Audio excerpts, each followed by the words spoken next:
Rate of diffusion అంటే ఎంత ఫాస్ట్గా డిఫ్యూజ్ అవుతున్నాయి.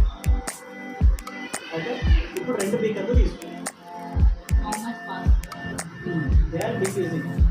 రెండు బీకర్లు తీసుకొని దీంట్లో ఒక డ్రాప్ అయ్యి దీంట్లో ఒక చిటికెడు కలర్ మళ్ళీ సేమ్ లిక్విడ్ ప్లస్ పౌడర్ మనం రెండు తీసుకున్నాం.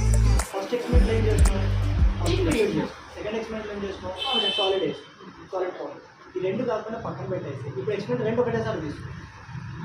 రెండు తీసుకొని ఒక దాంట్లో కలర్ అయ్యి ఒకేసారి ఒక దాంట్లో పౌడర్ కూడా. ఇప్పుడు రెండింటిలో ఏది ఫాస్ట్గా డిఫ్యూజ్ అవుతుంది? వాటర్లోనే same beakers and waters, 2 waters 2 beakers. ఒక దాంట్లో లిక్విడ్ అయ్యి ఒక దాంట్లో సాలిడ్. ఇప్పుడు రెండింటిలో ఏది ఫాస్ట్గా కలుస్తుంది? అబ్జర్వేషన్.